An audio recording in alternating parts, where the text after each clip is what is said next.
Em nome do Pai, do Filho e do Espírito Santo. Amém. Inspirai, Senhor, as nossas ações e ajudai-nos a realizá-las, para que em vós comece e para vós termine tudo aquilo que fizermos, por Cristo, Senhor nosso. Amém. Amém. Santa Maria, Mãe de Deus, rogai por nós. Em nome do Pai, do Filho e do Espírito Santo. Amém. Amém. Muito bem. Nós queremos começar agora essa série de aulas a respeito da Santa Missa e da liturgia da Santa Missa. E quero justificar já desde o início o porquê dessas aulas, né? Nós precisamos, no nosso país, ajudar um pouco as pessoas que preparam a missa e mesmo os padres que celebram a Santa Missa a aplicarem finalmente aquilo que é a reforma litúrgica do Vaticano II, tal qual ela foi pensada e tal qual ela está na legislação litúrgica. Por que isso? Porque existe muita crítica com relação à missa, né?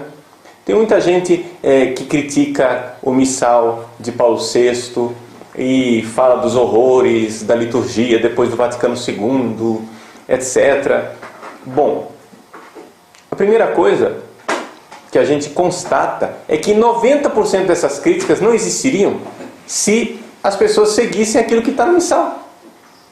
Ou seja, as críticas que as pessoas fazem do missal de Paulo VI, na verdade, não são críticas do missal de Paulo VI, mas da aplicação do missal. Não é? Então, eu não quero aqui, neste pequeno curso, são só 4 aulas, né, entrar agora num debate para a gente... o que é que... a reforma da reforma, o que é que Bento XVI pretende fazer no futuro, se esse missal vai mudar, o que é que não vai mudar, etc. e tal. Não me interessa isso, por enquanto, não é o caso. A gente não somos futurologistas, a legislação futura ainda não existe, o que existe é a legislação atual. Então a gente pode e deve estudar a lei canônica litúrgica atual, né? Então, a abordagem de liturgia que eu gostaria de propor neste curso é uma abordagem canônica. Quero entender, não é, que missa tem lei, missa tem critério. Não é a equipe de liturgia que vai se reunir e a equipe de liturgia vai decidir como vai ser a missa. Essa é uma mania do nosso país, né? A equipe de liturgia parece... são os demiurgos, né? Eles vão criar o mundo do zero. Então, o que é que nós vamos fazer essa semana? Então, as pessoas vão à missa um pouco com a disposição de quem vai ao cinema. Se senta no banco e fica esperando. O que é que vai ter de novo essa semana? Né? Enquanto isto é não somente catolicamente errado, cristamente errado, como é antropologicamente inadequado. Veja, gente, rito é rito.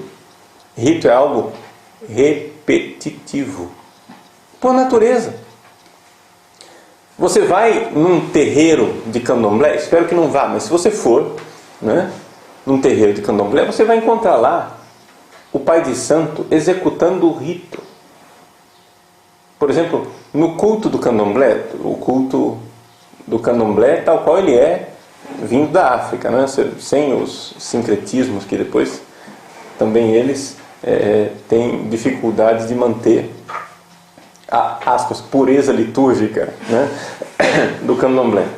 Mas se você for a um terreiro, né, de candomblé, você vai ver que o pai de santo, a mãe de santo, está ali todo concentrado no que ele está fazendo, em executar o ritual. E não tem comentarista. Não tem animador litúrgico. Não tem ninguém dizendo, agora a mãe de santo fará tal coisa. Não, as pessoas que estão ali estão contemplando o rito sendo realizado. Estão participando do rito. E ali, uma coisa típica do candomblé, que é bem diferente do conceito de liturgia cristão católico, né? É que não existe palavra, né? Raramente se fala no ritual candomblé. As coisas são feitas. Mas ali existe rito, existe repetição. E quando tem palavras, que são feitas, são pronunciadas, são palavras pronunciadas numa língua que ninguém entende, né? Em Roma, tive um colega que era do Benin, e ele disse que veio ao Brasil, né, e encontrou na Bahia negros que no ritual de candomblé e etc. repetiam palavras que eles não sabiam mais o que significava, mas depois de séculos continuavam repetindo a mesma palavra que tinham recebido dos antepassados e que ele, que era africano, sabia o que queria dizer. Não é? Antropologicamente falando, essa ideia de rito que se repete, de língua sagrada, né? Isso existe algo de verdadeiro humanamente. Então, até mesmo antes da gente falar de igreja católica, de falar de autoridade do Papa, de falar de obediência ao missal, etc, etc, a grande verdade é que a forma como as pessoas estão vivendo a liturgia é uma forma antropologicamente errada. Antropologicamente não corresponde à verdade do homem. Por quê?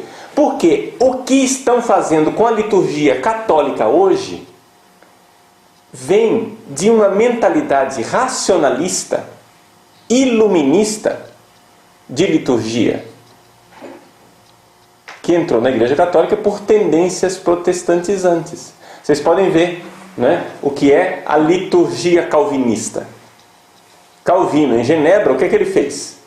Ele mandou tirar todas as imagens das igrejas, mandou quebrar os vitrais, onde estava lá a vida dos santos, a Bíblia Pauperum, etc e tal.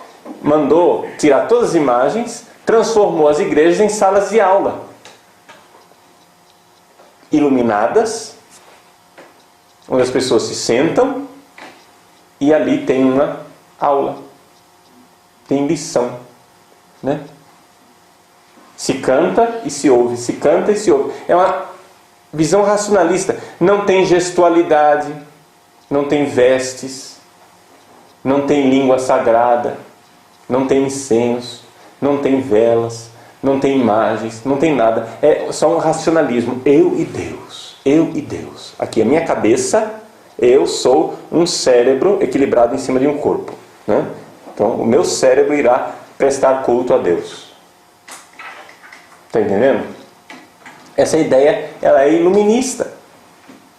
E nós estamos fazendo isso nas nossas igrejas. Quando a gente vê, por exemplo, equipes de liturgia, às vezes bem intencionadas, mas completamente equivocadas, porque elas não têm formação, são ignorantes, né? Se elas soubessem, se alguém ensinasse para elas fariam diferente, mas... Entende? Eu queria que você entendesse isso. Eu não estou aqui com esse curso propondo a Terceira Guerra Mundial, né? Vamos agora, como xiitas, entrar nas igrejas e impor a lei canônica. Não é isso. Eu só estou tentando iluminar as pessoas com conhecimento que elas não têm. E às vezes elas estão fazendo coisas, não é nem por má vontade, é por ignorância mesmo. Entendeu? Então, qual é a ideia? A ideia é a gente saber o que é que está lá no missal de verdade, para aplicar. Saímos dessa noção iluminista, onde a gente vai nas igrejas, essas equipes de liturgia, elas vão lá e transformam a missa numa pedagogia. Se as pessoas não entenderem tudo o que está sendo celebrado, então não celebra. Aí, ao invés da gente celebrar um rito, o que é que fazem? Entram com um cartazinho, né? Vamos fazer um ato penitencial. Aí uma pessoa com um cartazinho escrito opressão, o outro com um cartazinho escrito miséria, outro cartaz escrito fome, desemprego, né? Latifúndio e não sei o que. Entra com aqueles cartazinhos, esse é o ato penitencial. Gente, isso é jogral, né? Isso é pedagogia ultrapassada ainda por cima, porque não se usa mais esse tipo de coisa, de sala de aula trazido para dentro da igreja. Está entendendo?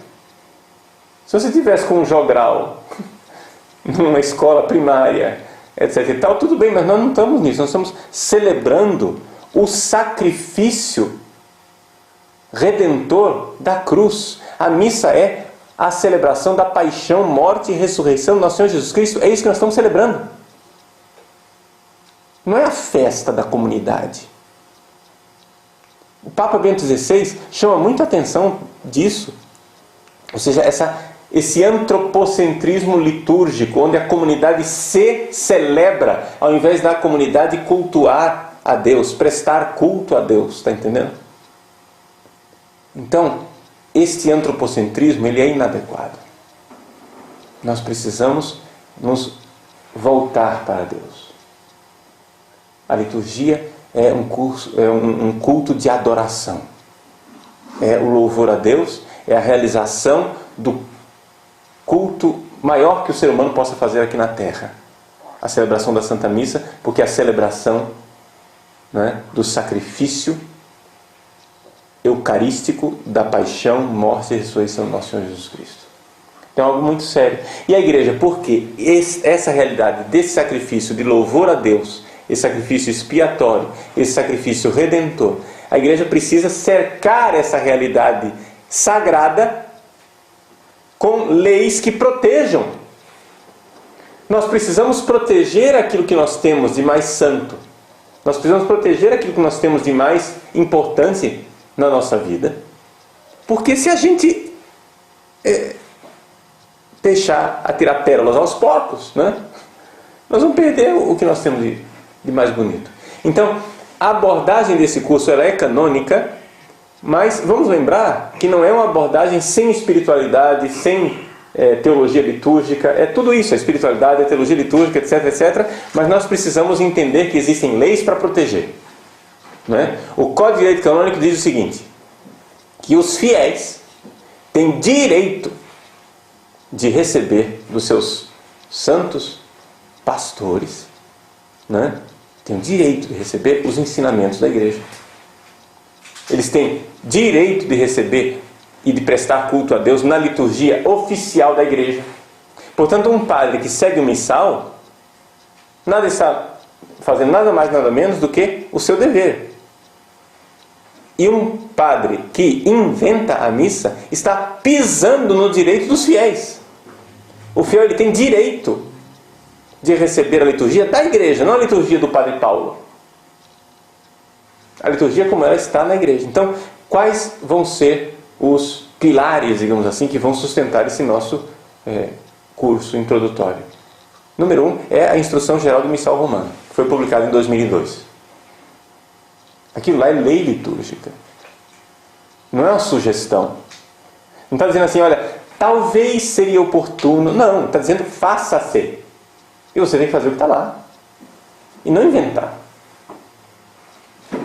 Também, 2 outros documentos que podem nos ajudar é a Redenção em Sacramento, do Papa João Paulo II, do ano 2004, e a Sacramentum Caritatis, do Papa Bento XVI, de 2007. Então, esses pilares, digamos assim, que vão nos orientar um pouco na reflexão da liturgia. Então, vamos mãos à obra. Até aqui a introdução, até aqui é uma justificativa desse curso, mas vamos então ver concretamente o que é que a igreja espera de nós na celebração da Santa Missa. Bom, a primeira coisa, não é, que a gente tem que entender é que a missa, não é, ela tem uma série de vestes que o padre precisa usar. A bagunça começa na sacristia. Não é? A bagunça não começa no altar. Então, quais são as vestes previstas para o sacerdote? Tá? As vestes mínimas de um padre que celebra a missa são a alva, ou seja, chamada alva ou túnica, né? Nós aqui no Brasil temos uma distinção entre alva e túnica. Na verdade, o missal não distingue essas duas realidades, é uma realidade só, é uma palavra só. O que aqui é a alva? A alva é uma veste branca. É a veste batismal. Não é uma veste clerical e não indica nada do sacramento da ordem. Ou seja, todos vocês batizados podem usar alva. Né? No dia do nosso batismo, nós recebemos a veste branca. é a alva. Alva quer dizer isso, albus quer dizer branco. Nós tivemos nossas vestes lavadas no sangue do Cordeiro. Uma coisa importante para a gente lembrar é que o nosso grande manual de liturgia é o Apocalipse. Né? O livro do Apocalipse, os protestantes dizem, isso tudo, a Igreja Católica faz essas coisas aí, essa liturgia com vestes e com incenso, com não sei o que, etc. Tal. Isso daí é paganismo dentro do cristianismo. O catolicismo é um cristianismo paganizado. Meu irmão, você não lê o Apocalipse, não? Esse é o nosso manual de liturgia. As vestes brancas, incenso, tochas, candelabros, né? etc. Está tudo lá. Então, começa então o padre a se revestir com a alva. Para complementar essa alva, existem duas coisas que, segundo a Instrução Geral do Missal Romano, são facultativas atualmente. Antigamente eram obrigatórias, agora na Reforma Litúrgica tornaram-se facultativas. Quais são as duas coisas? Talvez alguns de vocês nunca tenham nem visto o negócio, né? A primeira é o amito. O que é o amito? Amito é uma espécie de um lenço grande com duas fitas na ponta, que o padre coloca ao redor do pescoço, enfia aqui na batina, né? Ao redor do pescoço e amarra aqui, para depois colocar a alva por cima. Não sei se já viram isso, não é? Então isso daí é facultativo, não é mais obrigatório. Se o padre tiver uma alva, ou aqui no Brasil a gente chama de túnica, que cobre as vestes do dia a dia, ou seja, no caso aqui a batina ou o clésima, que são as vestes do dia a dia que um padre é autorizado a usar, né? Manga de camisa não é roupa para o padre celebrar a missa. Ele deveria estar ou de clésima ou de batina. Pelo menos é isso que a legislação canônica prevê. Não é? Então, a alva, a túnica, deveria cobrir a batina e deveria cobrir o clérigma, para não aparecer. Então, se coloca o amito ao redor do pescoço. Simbolicamente, o amito lembra o capacete da salvação, porque o amito antigamente era usado como capuz, né? Aí foi sendo transformado, etc., e ficou dessa forma. Bom, e uma outra coisa que é facultativa também é o símbolo. O símbolo é aquele cordão que o padre usa para cingir os rins, né? O símbolo também é facultativo atualmente. Por quê? Porque existem algumas túnicas que não necessitam de símbolo, porque ela já se adapta ao corpo, não é? do padre. Porém, manter o uso tanto do símbolo como do amito é uma coisa boa. Não é? A gente tem ultimamente a gente sofre de uma síndrome litúrgica chamada liturgia do não precisa. Né? Não precisa, e vai tirando, não precisa.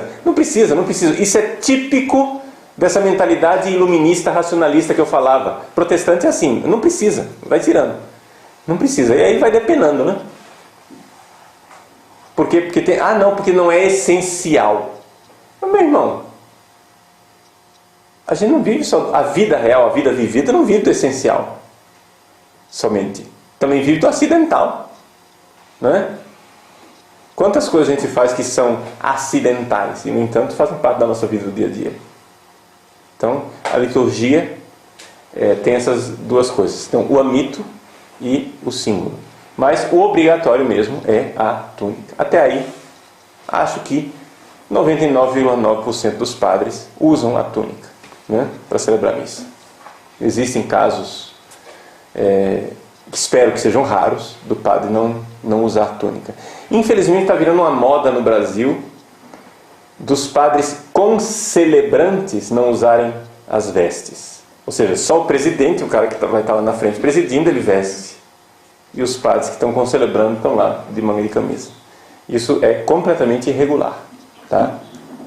Isso não é permitido pela lei da igreja, tá? O padre, se ele vai concelebrar, ele precisa usar as vestes litúrgicas. Então, a primeira veste litúrgica que o padre se reveste na sacristia é a túnica, ou alva.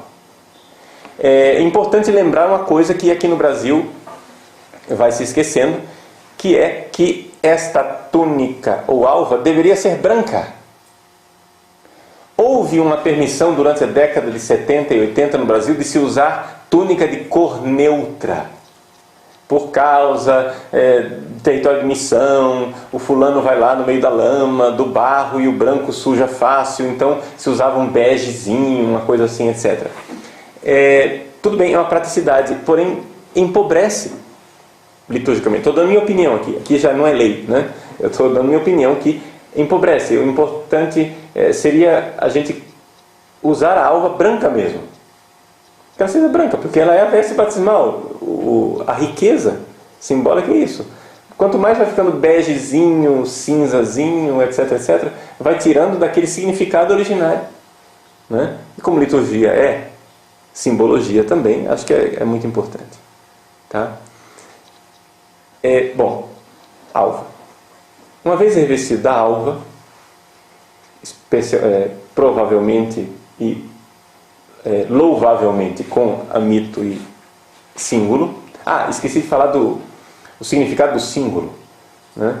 O símbolo que amarra, cinge os rins, ele significa a igreja que é peregrina, né? Quando as pessoas iam fazer longas caminhadas antigamente, elas amarravam, apertavam os rins, porque você vai andando, o rim ele fica meio que mergulhado num líquido, né? E você vai andando, quando você anda muito, vai batendo o rim e você fica com dor nos rins. Então, se você aperta, né, ele fica,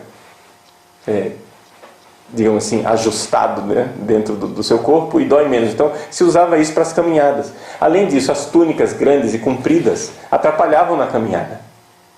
Então, você amarra o símbolo e sobe a túnica para poder caminhar e ter as pernas mais livres, né? Então, o significado do símbolo é esse, a peregrinação, a igreja peregrina, que caminha na direção do céu. É bonito. Um outro significado do símbolo é também o fato de que na antiguidade se achava que o instinto sexual estava ligado aos rins. Então, amarrar os rins era símbolo de castidade, de temperança, de pessoa que se segura, né? Então tem também esse significado. Bom, e aí então o padre se reveste da estola. O que é a estola? É uma faixa, uma espécie de cachecol, né? É uma faixa que desce, né? Pende no peito. Os diáconos usam essa faixa cruzada, né? Os bispos e padres usam essa faixa paralela na frente do peito. Antes da reforma litúrgica de Paulo VI, os padres usavam a estola cruzada, né? Isso não é mais previsto. Porém, existem algumas casulas, já nós vamos falar da casula, né? É a segunda coisa que se põe em cima da estola, se põe uma casula. Existem algumas casulas que são as casulas antigas. A gente chama de casula violão, né? Porque ela tem o formato de um violão no corpo. Elas são feitas para usar com a estola cruzada. Então, elas têm uma abertura aqui para a cabeça, né? Para você entender do que eu estou falando, decote, né? Bastante amplo, porque previa que a estola estivesse aqui cruzada e cobrisse um pouco esse buraco que fica. Então, se você não usa a estola cruzada, fica meio esquisito esse tipo de casula. Então, só para dizer que existem algumas casulas que ainda se deveria usar com a estola cruzada. Mas o previsto é que a estola penda na frente, tanto para os bispos como para os padres. E se você usa o símbolo, né, então essa estola é fixada no corpo com o símbolo. E por cima a casula. A casula não é uma veste facultativa para a missa. Aqui no Brasil, infelizmente, durante a década de 70 e 80, a Santa Sé permitiu, como experiência, que se usasse somente túnica e estola para celebrar a missa. E as coisas que são cômodas ficam, né? Hoje, isso já foi revogado, tá? Isso foi revogado, não é mais assim, né? E isso está bem claro na Redemptione Sacramento de João Paulo II, que exorta, citando a Instrução Geral do Missal Romano. Ele diz o seguinte, número 123: a veste própria do sacerdote celebrante na missa em outras ações sagradas que diretamente se relacionam com ela é a casula ou planeta, caso não se indique outra coisa, vestida sobre a alva e a estola. Essa é a roupa do padre para a missa: alva, estola, casula. Pelo menos isso.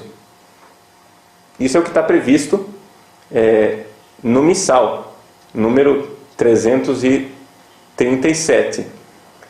Aí, a Redemptione Sacramento continua dizendo assim: igualmente o sacerdote que se veste com a casula, conforme as rubricas, não deixe de pôr a estola. Porque também é essa, né? A estola não se vê, a estola está por baixo, né? Vamos pôr só a casula por cima. Não deixe de pôr a estola. E todos os ordinários vigiem para que seja extirpada qualquer costume contrário. Então, essa coisa da casula é muito importante. A Redemptione Sacramento coloca isso daqui também para a concelebração. Se é possível, se existe número suficiente de casulas, também os sacerdotes concelebrantes devem usar casula, não é? De tal forma que a roupa própria para a missa é a casula, tá? Tanto em alemão, a palavra casula se diz roupa de missa, né? Messgewande. Então é roupa de missa, a casula. Hoje em dia eu sei que muitíssimos padres não usam casula. O que fazer diante dessa realidade? Bom, a primeira coisa, vamos bater no peito e fazer o mea-culpa. A própria Santa Sé criou o problema. Quando a Santa Sé permitiu, na década de 70, que o pessoal celebrasse missa só de túnica e estola. Está entendendo? Foi permitido. Então esse negócio é mais ou menos como pasta de dente. Uma vez que ela sai do tubo, é difícil colocar de volta. Entende?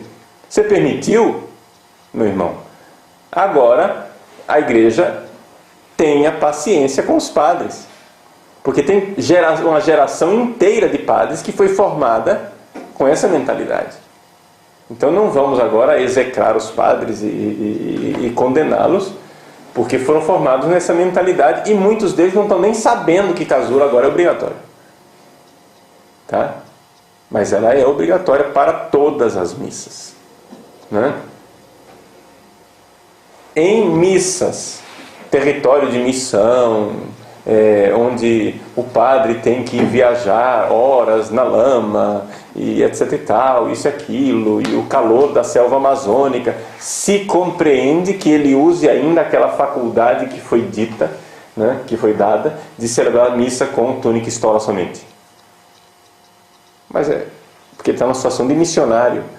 Ele vai viajar dias e dias. Imagina levar uma mala com 4 casulas das 4 cores litúrgicas, entende? Isso pode criar um certo transtorno. Então é mais fácil ele levar 2 estolas com uma cor de um lado, outra cor do outro e celebra. Até aí a gente entende. Mas não tem cabimento numa matriz paroquial, onde o padre está em casa, ele não celebrar de casula. Eu não entendo por quê. Qual é o problema? Ah, mas é muito quente. Muito bem, meu irmão. Então se é muito quente, você usa a casula violão antiga. Ela não é quente. Entendeu? Usa a planeta, aquela lá mais simples. Não é quente. Mas é que o problema tornou-se quase ideológico, né? Ou seja, não se quer usar aquilo que distingue o padre como padre. Tá? Então a bagunça começa na sacristia. Tá? Vamos ter paciência ao aplicar a lei litúrgica, mas é importante que a gente saiba qual é a lei litúrgica. E, corajosamente, os padres jovens, os padres mais novos, vão aprendendo e vão aplicando isso. A casula é obrigatória. Tá? E aí, então, se forma a procissão para a Santa Missa.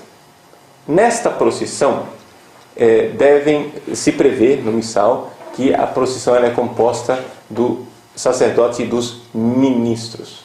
Quando vocês encontrarem a palavra ministro no missal, não pensem nos ministros extraordinários da comunhão eucarística. O que para nós brasileiros, ministro é o ministro da comunhão, né? Ministro, quando fala no missal, está falando dos acólitos, os coroinhas, entende? As pessoas que vão subir ao altar. O ministro extraordinário da comunhão eucarística não é previsto que ele suba ao altar. Não é previsto. É uma prática quase que universal no Brasil inteiro que o ministro fica lá em cima. Mas isso não é previsto em lugar nenhum do missal.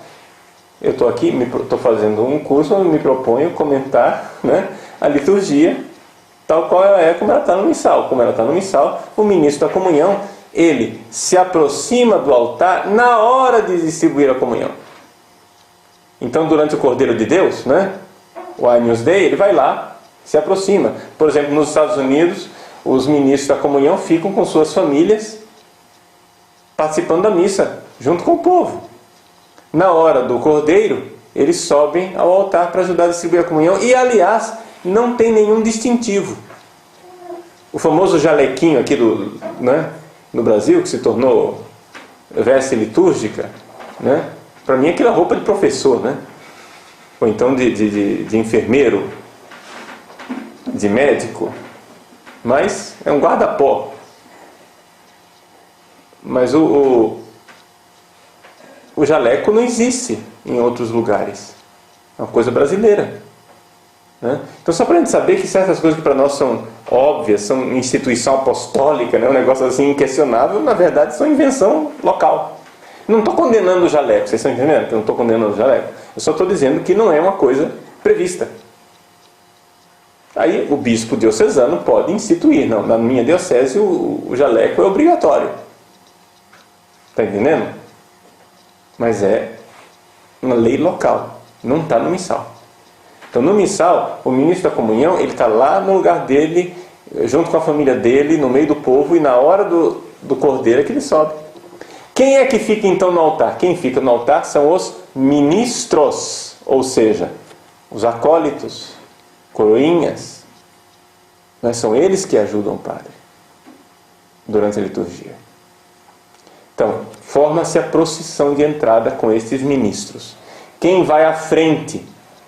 Bom, a não ser que seja uma missa solene com turíbulo e naveta, quem vai à frente geralmente é o crucifixo com as velas. Não é? É interessante que o crucifixo que se usa na procissão, é interessante lembrar que o crucifixo deve ter a imagem do crucificado. Criou-se uma moda, um modismo de colocar cruzes vazias, não é? Ou o Cristo ressuscitado na frente da cruz. É previsto que para a celebração da missa, o padre celebre missa na frente de uma imagem do Cristo crucificado. Está entendendo?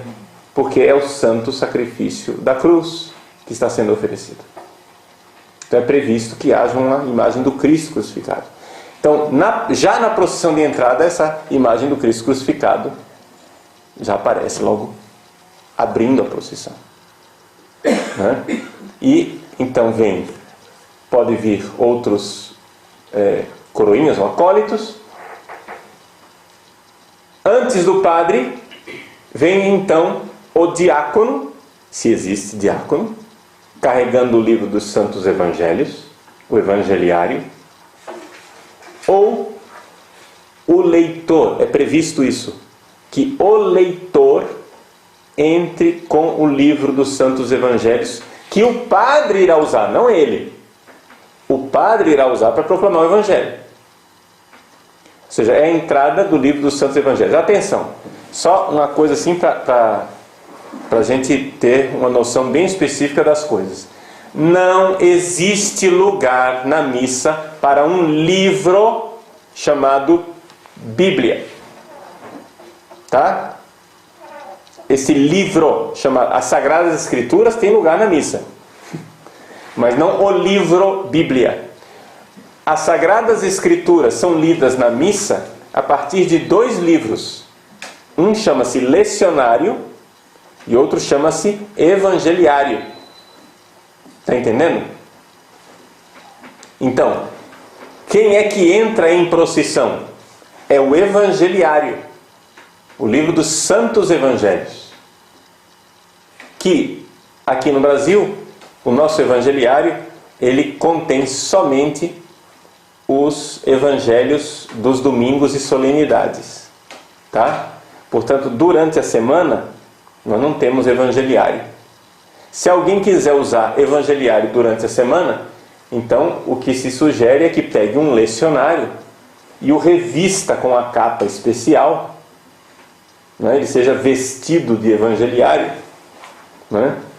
Para distinguir os 2 livros, o livro das leituras e o livro dos evangelhos. Tá? Se quiser, ele não é obrigatório. O Evangeliário ele não é obrigatório nas missas semanais, do dia a dia, e nem nas missas solenes ele é obrigatório. Ele só é aconselhado, porque nas missas solenes se faz essa distinção de 2 livros diferentes. Tá? Então, um livro onde são feitas as leituras e o livro onde é proclamado o Evangelho. O Evangeliário, ele é um livro que recebe uma dignidade e uma veneração especial. Então ele é como um cálice, por exemplo, né? Um negócio assim que você tem que investir artisticamente. Então uma capa preciosa, em metal, com pedras, não é um exagero para um evangeliário. Existem recursos mais baratos, né? Capas de tecido, com bordadas, etc, etc, também. Mas o evangeliário é algo precioso, carregado com reverência na procissão de entrada. Não sei se está claro isso para vocês, né? Não sei se já viram isso. Então o evangeliário ele entra e aí depois do evangeliário o padre, não é? Por último, de casula, né? Revestido, ele entra em procissão. Tá bom? Então essa é a procissão de entrada. Durante a procissão de entrada, deve ser cantada, né, a antífona de introito. Ou seja, aqui que está o negócio. Nós estamos acostumados com canto de entrada, mas vamos aprender as coisas como elas estão no missal. No missal existe uma antífona. E essa antífona deve ser, então, cantada junto com os salmos, né? Então, o que é a antífona? Uma espécie de refrão, só para entender. É um refrão bíblico, que é cantado aquele refrão bíblico, e aí você coloca salmo, refrão, salmo, refrão, salmo, refrão, e vai cantando aquela antífona de entrada que está lá prevista no missal. No Brasil, nós perdemos completamente a noção de que isso exista. Não é? Agora, cabe a quem? Aos nossos músicos resgatar isso. Em que termos? Primeiro, sabendo que existe a música já feita em canto gregoriano para isso daí. Então o gregoriano precisaria ser mais valorizado no nosso país, né? Parece que falar de gregoriano é dizer um palavrão, né? Você está falando uma coisa imoral, não pode usar o canto gregoriano. No entanto, o canto gregoriano ele é feito para ser usado. Existem cantos belíssimos, mais simples até, não existe só o canto gregoriano rebuscado para corais, etc. Mas tem coisas mais simples, que aliás, o Concílio Vaticano II, não é? Um documento de liturgia chamado Sacrosanctum Concilium, pede que os fiéis saibam responder às partes da missa em latim e saibam cantar os cantos básicos em gregoriano. Todo mundo fala do Vaticano II, eu não sei, o pessoal critica o Vaticano II, mas se a gente fizesse pelo menos 1/3 do que está escrito no Vaticano II, gente, a nossa liturgia estava salva. Está entendendo? Vocês conhecem né, todo mundo aqui no Brasil, todo mundo diz que não, a nossa missa é a missa do Vaticano II, nós temos uma mentalidade conciliar, nós estamos na igreja do pós-concílio. Agora o padre Paulo Ricardo, vestindo batina, ele é pré-conciliar, tridentino, quadrado, tradicionalista, fechado, obtuso. Não é isso? Não é esse o discurso geral? Muito bem. Muito bem, gente. Então, o padre Paulo Ricardo agora, né, eu vou dizer, gente, vamos fazer a liturgia do Concílio Vaticano II. Né? Vamos aprender gregoriano, vamos aprender a responder missa em latim. Vocês conhecem alguma paróquia onde o povo saiba responder a missa em latim? Se existe, deve ser uma raridade. E, no entanto, está lá na Sacrosanto Concílio como pedido. O povo saiba. Esse é o Vaticano II. Não um negócio que está lá na estratosfera, na cabeça de quem acha que sabe o que é o Vaticano II. Está na Sacrosanto Concílio dizendo, olha, saibam responder a missa em latim. Saibam cantar as partes, né? Os cantos mais tradicionais em gregoriano. Por exemplo, nas nossas paróquias, o nosso povo deveria saber cantar o Pai Nosso, o Pater Noster em latim. Isso é um nacional para nós, gente. Um negócio assim, entende? Todo mundo deveria saber cantar o Pater Noster em latim. Faz parte. E tem cantos assim que são normais. Todo mundo deveria saber cantar a Salve Rainha em latim. São coisas, né, da devoção antiquíssima e tradicional da igreja. Bom, então para falar, existe a antífona de entrada, existe o canto previsto. Porém, a instrução geral do missal romano prevê que, se você não vai cantar a antífona de entrada, é possível então que a conferência dos bispos, no caso do Brasil a CNBB, aprove outros cantos. Então nós temos o inário litúrgico. E diria assim que o inário litúrgico tem peças litúrgicas assim até bastante bonitas, coisas assim que dá para se utilizar muito bem, com tranquilidade, né? Então, saber que existe uma música própria para a liturgia. Então, não vamos nem tanto ao mar nem tanto à terra. Não é que eu vou agora querer que todas as paróquias agora estejam cantando gregoriano, mas pelo menos peguem as músicas que estão no hilário litúrgico, que são as músicas aprovadas, né, pela conferência. Ok? Bom, o padre entra, né, em procissão. Quando ele chega ao altar, aqui é que vem a pergunta: o que é que está neste altar? No santuário, aquilo que a igreja é dividida em duas partes, né? A parte onde está o povo é a nave da igreja, e a parte onde fica lá o padre, lá em cima, aquilo chama-se tecnicamente de santuário, tá? Em alguns lugares aqui no Brasil se popularizou a palavra presbitério. Tecnicamente falando, presbitério é o das catedrais. Por quê? Porque é onde está a cátedra do bispo e o lugar onde ficam os presbíteros ao redor do bispo. Isso é o presbitério. Nas outras igrejas seria mais propriamente chamado de santuário. Mas pode chamar de presbitério porque o uso nosso, né, se transformou em presbitério. Bom, no presbitério, nós temos ou não temos o Santíssimo Sacramento? Essa é a pergunta que tem que ser feita. O Papa Bento XVI, não é, tem insistido, já há algum tempo, até antes dele ser Papa, que nós voltemos a colocar o sacrário no centro do presbitério. Então aqui existe um problema de legislação litúrgica, ou seja, a legislação litúrgica atual, ela prevê que no presbitério não haja o sacrário. Por quê? porque a mentalidade é essa. Veja, tem uma certa lógica, né? Você vai celebrar a Eucaristia para quê? Para produzir a presença de Jesus no Santíssimo Sacramento do altar. Mas ele já está lá desde o início. Entende? Então cria uma espécie de duplicidade. Jesus vai estar presente, mas ele já está.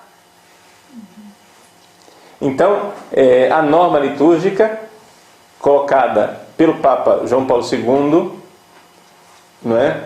Inclusive presente até no cerimonial dos bispos, é que, por exemplo, o bispo vai celebrar a missa, o cerimonial dos bispos prevê então que se por acaso o Santíssimo está presente no sacrário, lá no santuário, que se tire o Santíssimo para o bispo celebrar a missa.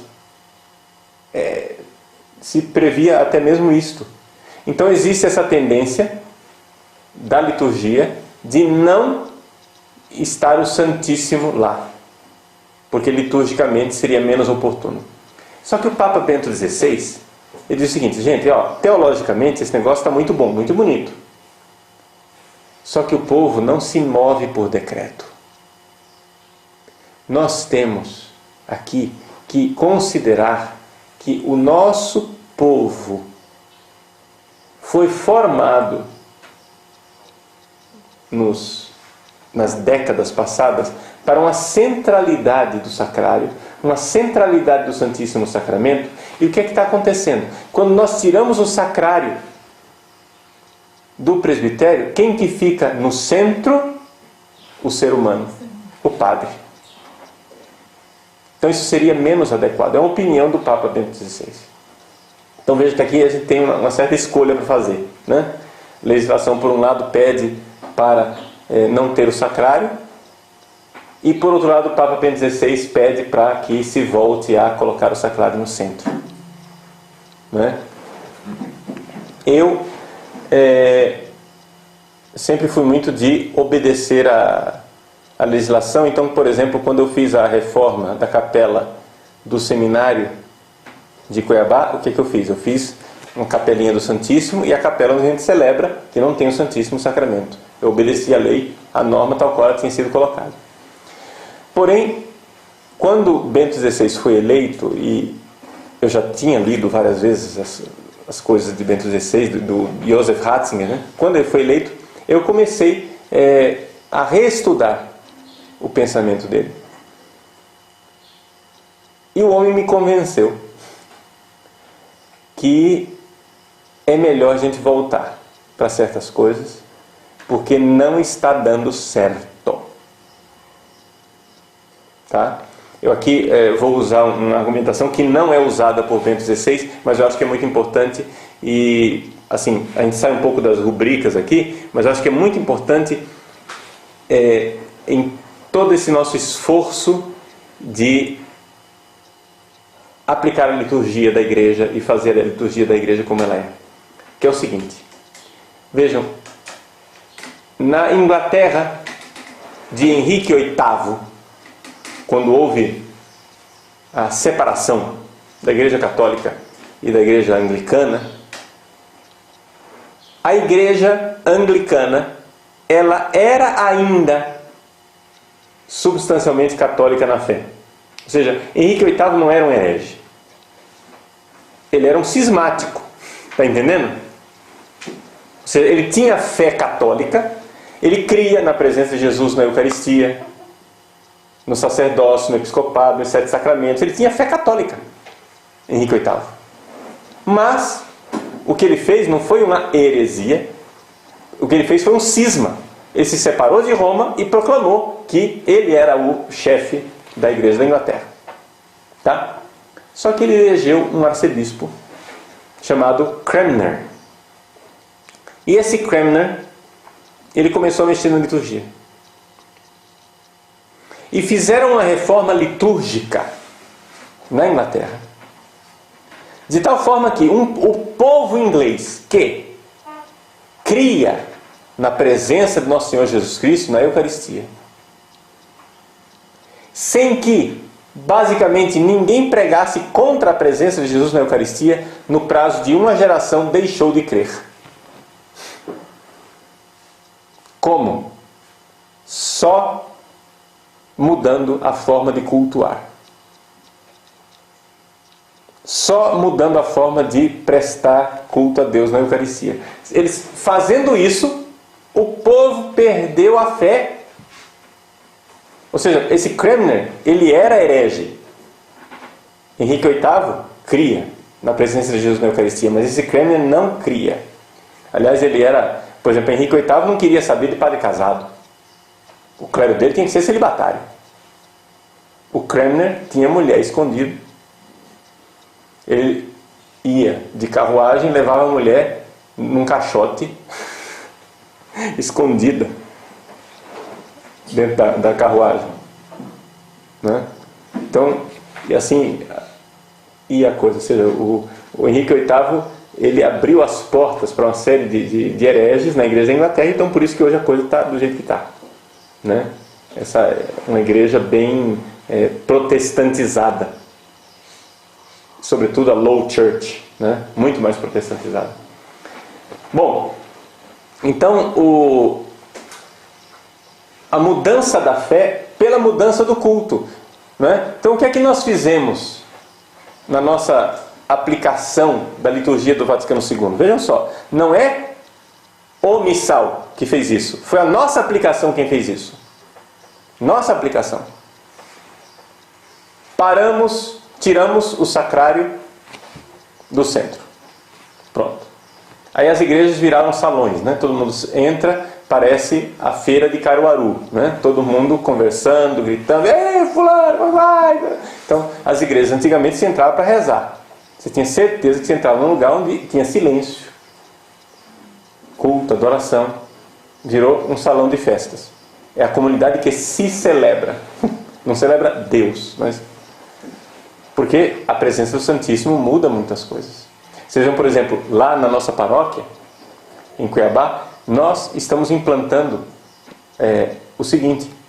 Estamos colocando o Santíssimo exposto antes da missa e os padres sentados no confessionário. As pessoas chegam,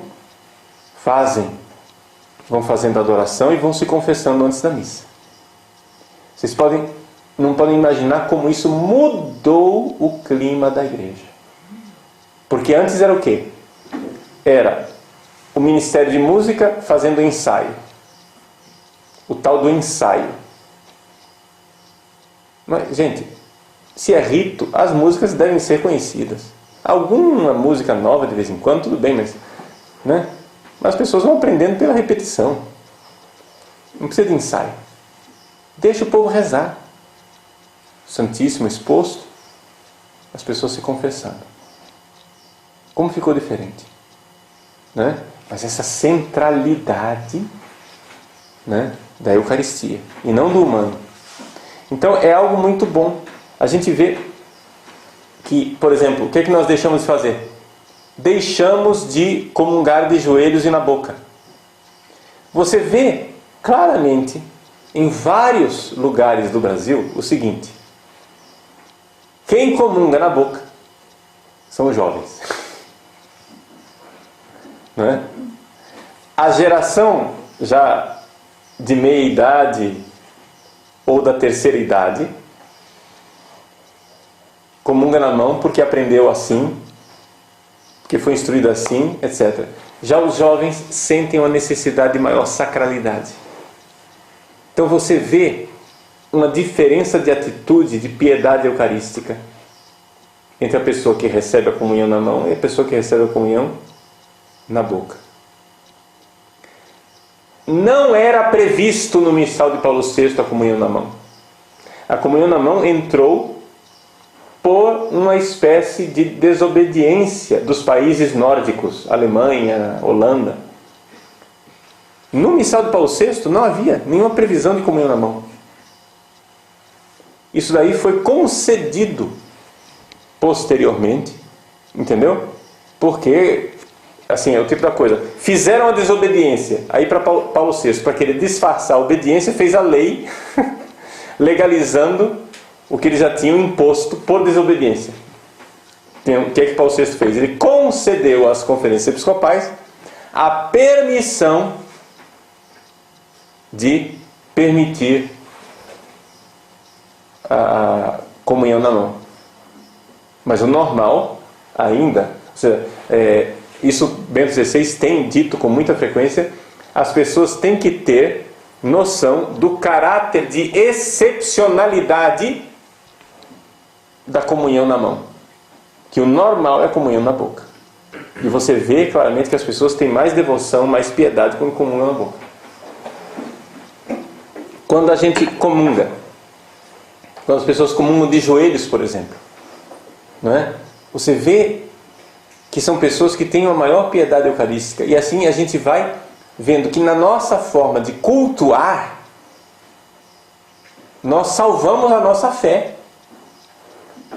Entende? Uma vez eu perguntei, eu era adolescente, tinha 12 anos de idade, perguntei para um padre, né? Eu fazia o serviçozinho de sacristão ali na igreja, e toda vez passava na frente do sacrário tinha que fazer genuflexão, né?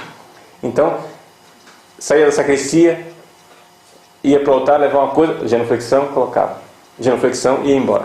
Chegava, genuflexão, fazia tal coisa, genuflexão e ia embora. Aí eu perguntei para o padre, precisa fazer genuflexão toda vez que eu passo na frente do Santíssimo? Aí o padre disse assim: olha, se você não fizer genuflexão na frente do Santíssimo, isso não vai fazer nada com Jesus. Ele não vai ficar machucado porque você não fez genuflexão. Mas o que é que isso fará com você e com a sua fé? Entende? Quando você começa a transitar na frente do Santíssimo como se nada fosse. Como se não significasse nada. O que é que isso está fazendo com a sua fé? Está entendendo? E a gente vê claramente, não é, que paróquias que sistematicamente, na aplicação do missal, começaram a desobedecer certas coisas, como por exemplo, pessoas que não se ajoelham mais na consagração, tiraram os genuflexórios dos bancos, não é? Não permitem comunhão de joelhos. O padre fica irritado quando o povo recebe comunhão na boca.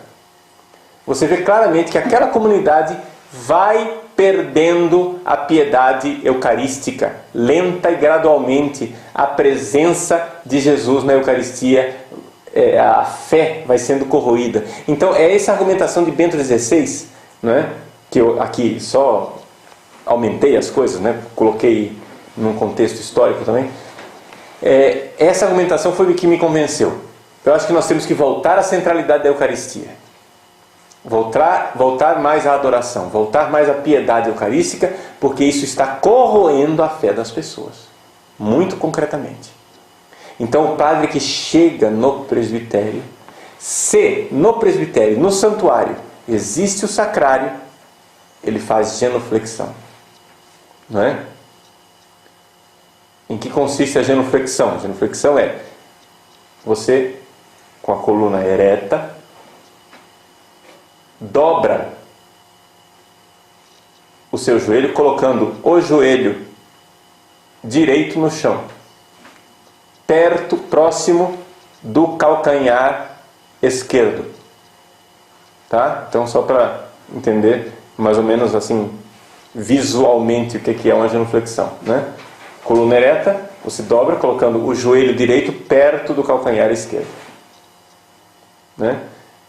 Então o padre faz genuflexão, se aproxima do altar, beija o altar. Se for o caso de uma missa solene, ele incensa o altar, incensando também a cruz, não é? E então vai para a cadeira para finalmente começar a missa com o sinal da cruz. Mas isso nós veremos na nossa próxima aula, que o nosso tempo aqui já se esgotou. Então, para vocês verem aqui como existe uma riqueza enorme, né? Ficamos já uma hora inteira refletindo, falando, etc. E agora que vamos para o sinal da cruz. Né? É evidente que o resto da missa eu não passarei nesse mesmo ritmo que nós estamos agora, porque senão não termina mais nunca. Mas eu acho que era necessário colocar esses fundamentos, né, teológicos, litúrgicos que eu coloquei, para que as pessoas tenham noção do que é que nós celebramos quando celebramos o Santo Sacrifício Eucarístico.